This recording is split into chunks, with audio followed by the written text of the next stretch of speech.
Vamos a platicar con la doctora María Nayeli Moreno Uribe, médica cirujana, experta en ginecología y obstetricia, en medicina materno-fetal, con alta especialidad en medicina crítica en obstetricia, maestría en ciencias de la salud. Doctora, muy buenos días. Hola David, ¿cómo estás? Buenos días, felicidades, buen día a todo el auditorio.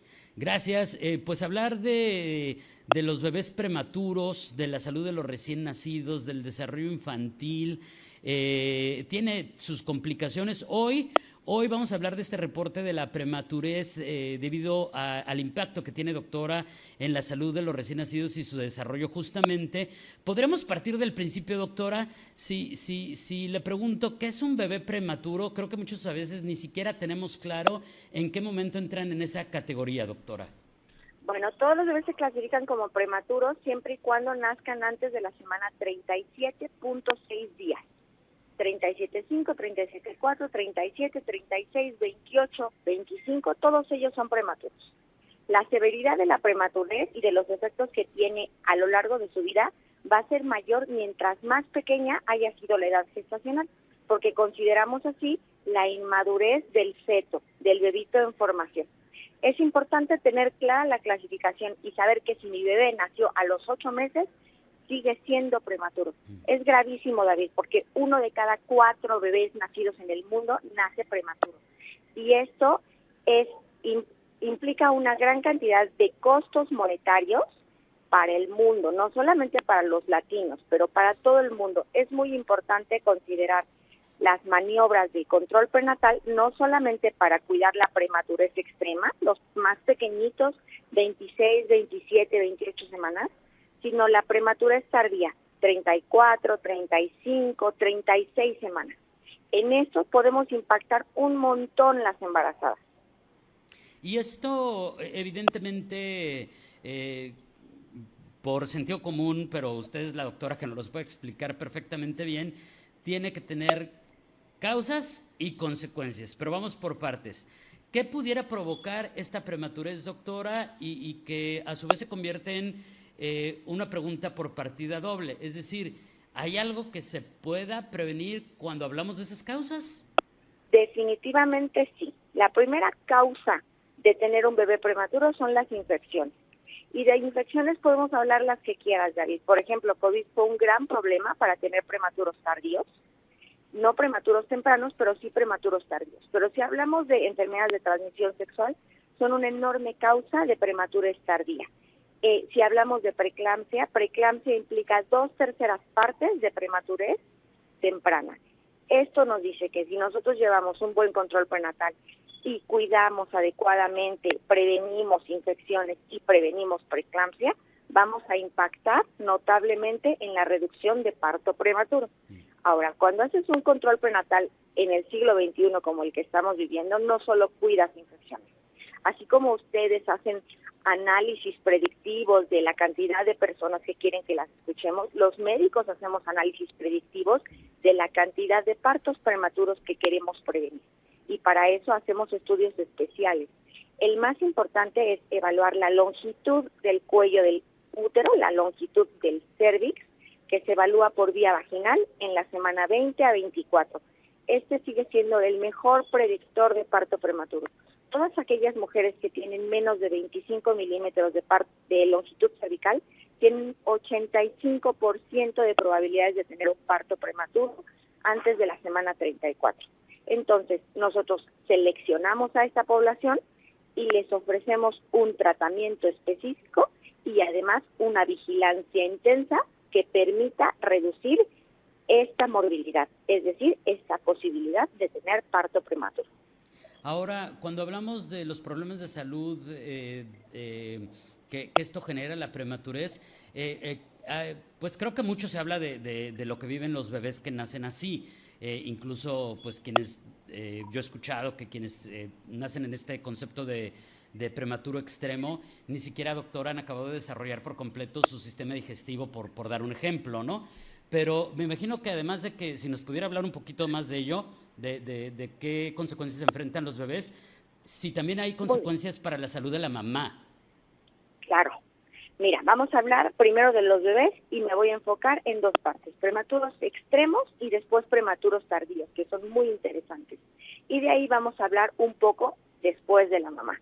Hablando de los prematuros extremos, empezamos con 26, 27, 28 semanas, no solamente le pegamos al pulmón, que es lo que cuidábamos muchísimo, la retinopatía del bebé prematuro, la inmadurez del sistema digestivo, la inmadurez de la piel, hace que estos bebecitos sean sépticos, es decir, que se infecten afuera también, que tengan un mal desarrollo neurológico, que tengan sangrados en su cabecita, es decir, hemorragias intracraneales, y que esto afecte definitivamente el neurodesarrollo. Estos bebés requieren un equipo totalmente interdisciplinario donde los esté cuidando neurólogos, neumólogos, oftalmólogos, cardiólogos, todos ellos especialistas en pediatría y además un especialista en neurodesarrollo que les ayude a ir alcanzando los hitos del desarrollo poco a poco. Es decir, me siento, me paro, balbuceo, sigo objetos con la mirada. Eso se va dando poco a poco. Nuestro cerebro no termina de desarrollarse en mayor proporción, sino hasta los primeros 2 años. Entonces, aunque nazcan prematuros, de verdad los héroes de estos prematuros siguen siendo ellos mismos, pero sobre todo el equipo de salud que los acompaña, porque tiene que cuidar cada órgano y potenciar el beneficio para el resto de su vida. Ahora hablemos de los prematuros tardíos. ¿Qué pasa si 34, 35, 36 semanas, ya estoy harto, ya por favor que me lo saquen porque ya estoy muy cansada, se me hinchan las piernas y ya no puedo dormir? ¿Qué sucede en ese aspecto? Lo que hemos visto es que esos bebés tienen menor desarrollo en algunas partes específicas del cerebro, como son los diámetros transcerebelosos, y esto tiene un impacto importante en el desarrollo de la escuela. No nos va a impactar en el desarrollo pulmonar, pero sí nos va a impactar en el desarrollo del kinder. Entonces, mi explicación más sencilla para las mamás es, si tú quieres estar yendo a todas las juntas del kinder porque tu hijo o tu hija es la hiperactiva, la que no pone atención, la que no le caben las matemáticas, la que le cuesta trabajo la lectoescritura o la que puede tener dificultades para socializar, estos son los bebés prematuros tardíos. A ellos también tenemos mucho que hacer y tenemos que hacer con ellos cuidar el crecimiento, cuidar el desarrollo, y esto, las causas tienen muchísimo que ver con los cuidados que la mamá tuvo durante la gestación. Ahí no implican mucho los cuidados médicos, pero sí los buenos hábitos alimenticios, la ganancia de peso adecuada en la gestación, el no desarrollar diabetes gestacional, el tener una buena vida implicando el ejercicio. Esto es lo que nos impacta después de la semana 34. Ahora, ¿qué sucede con una mamá que ha tenido un bebé prematuro? Primero que nada, imaginen nada más la tremenda frustración de tener un bebé prematuro que no puedes tener en tus brazos. Claro. Y esto lo primero que lleva es aumentar los índices de depresión postparto. Esto es terrible porque todos estamos teniendo un awareness muy importante de la salud mental. Y la salud mental en la embarazada es un pilar fundamental en la vida de la familia. Entonces, cuidar esta salud mental desde el principio de la gestación va a tener un beneficio no solo en ella, sino en el resto de la familia. También tenemos gastos implicados extra. Por ejemplo, para ellas aumentan más las infecciones, aumenta más la probabilidad de complicaciones hipertensivas, porque además no son pacientes que van a estar en casa lactando y cuidando a su bebé. Van a ser pacientes que van a estar yendo y viniendo día a día de un hospital a otro, o inclusive descuidándose a sí mismas para cuidar a su bebé.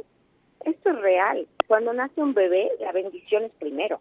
Y así cambió el cerebro de la mujer. 9 meses se preparó para que su cerebro diera la posibilidad de jerarquizar primero a su hijo que a ella. Entonces, el órgano de la mujer hace que ellas hagan anemia, que ellas hagan depresión, que ellas hagan infecciones, que ellas hagan hipertensión. Y por supuesto que también tenemos que cuidarlo. Ahora, muy interesante, David, es que prácticamente todas las guías de salud materno-fetal o materno-perinatales no incluyen la salud del puerperio. Existe una que otra, los ingleses encabezando, por supuesto, estas atenciones, pero, por ejemplo, los mexicanos no tenemos una guía del cuidado del puerperio de la mujer. y tenemos que trabajar en ello, porque no es solamente sacar al bebé y dejárselo a la mamá. Necesitamos trabajar en el binomio y necesitamos trabajar en las familias, empoderar a los papás también para el cuidado de la mamá y del bebé prematuro. Es interesantísimo y además yo estoy seguro que muchos, al igual que yo, estamos impresionados con la información que nos está dando, doctora, porque todo esto entonces tiene que ver, o sea, estamos hablando esta mañana, por supuesto, de los bebés prematuros, de la prematurez, entonces estamos hablando de salud física, pero también de salud cognitiva, pero también de salud mental. Y ahora, claro. y ahora viene entonces la pregunta respecto a... ya nació el bebé, ya se le está dando la atención correcta después de que fuera prematuro, pero ya se fue a su casa. ¿Qué cuidados siguen? Y si tiene algún factor, sí o no, por ejemplo, la lactancia materna. La lactancia materna es una bendición, así te lo digo. La lactancia materna es magia, sigue siendo magia para la ciencia.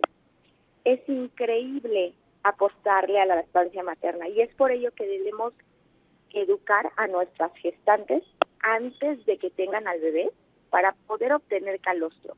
Es increíble pensar que si tú tienes un bebé de 2 años, vas a fabricar leche diferente para el bebé de 2 años y para el bebé recién nacido. La cantidad de nutrientes, la cantidad de grasas y la cantidad de omegas y de mecanismos y de microbiota que va a ir pasando a través de la leche materna es un traje a la medida para el bebé. O sea, se va adaptando. Se va adaptando y se va Wow. adaptando día con día. Quiere decir que si tu bebé se enferma hoy, la leche que produces mañana va a tener más inmunoglobulinas que la que tuvo ayer con la que tu bebé se enfermó. Oiga, doctora, me surgió una pregunta adicional. Se nos está acabando el tiempo, pero a ver, ¿qué pasa con las mujeres que de repente no pueden, pues no tienen leche materna, no pueden desarrollar esta fase de lactancia materna? ¿Esto es algo que se puede cuidar, que se puede prevenir, que se puede preparar? O cuando Claro que sí. O sea, porque muchos a lo mejor no sabemos, oye, pues no, nada más le tocó que ella se le cortó y ya. O sea, ¿qué pasa ahí? ¿Nos pudiera comentar algo de ello, aunque sea breve? La Organización Mundial de la Salud hace más de 10 años ha propuesto hacer el apego inmediato desde que el bebé nace, inclusive antes de cortar el cordón umbilical al bebé, que es un mamífero, porque nosotros somos mamíferos, se nos da la oportunidad de pegarnos a la pancita de mamá y de ahí buscar las mamas de mamá. La hiperpigmentación areolar es porque la vista de los bebés no está desarrollada y entonces tienen que ponerle semáforos a los pezones. La naturaleza lo hizo, le pone semáforos a los pezones para que el bebito pueda localizar a dónde tiene que ir y dónde tiene que comer. Entonces, si nosotros empezamos a trabajar y le explicamos a una mamá cómo debe de cuidar sus mamás, cómo debe de enseñarle a sus mamás a eyectar leche, y empezamos a hacer talleres de calostro para que ellas sepan cómo llegar al hospital, con 2 o 3 mililitros de calostro para sus bebés, esas mamás van a poder lactar. Y te lo firmo bajo notario. Eso está muy interesante y ojalá después podamos ahondar en ello, pero se nos acaba el tiempo, doctora. ¿Qué podríamos ofrecer para cerrar esta plática a manera de conclusión, de comentario final, de reflexión, de cierre a esto que nos acaba de platicar el día de hoy? Primero que nada, agradecer el espacio. Segundo, importante para todas las mujeres que nos estén escuchando, no mitifiquen el embarazo. El embarazo tiene un lado hermoso y tiene un lado pesadísimo que todas hemos vivido. Número 3, acérquense a profesionales de salud que tengan una formación adecuada y que tengan una formación holística, que permita escucharlas y que permita privilegiar su salud mental ante todo esto.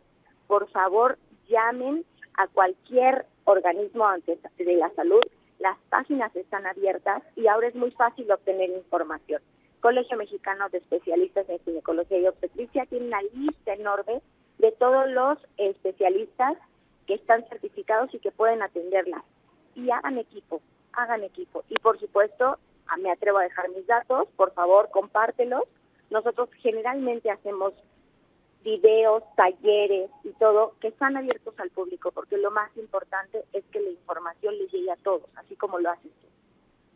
Perfecto, sí, con mucho gusto la compartimos y ojo, creo que dijo algo bien importante. ingrese a las páginas de los colegios. En este momento estamos hablando del de obstetricia, pero es clave en cualquier área de la medicina que por favor llegue con médicos certificados. Lamentablemente hay mucha charlatanería en todas las áreas, incluyendo el periodismo, como en las áreas de la medicina, y creo que es una de las recomendaciones que de todos los sectores doctores nos han hecho.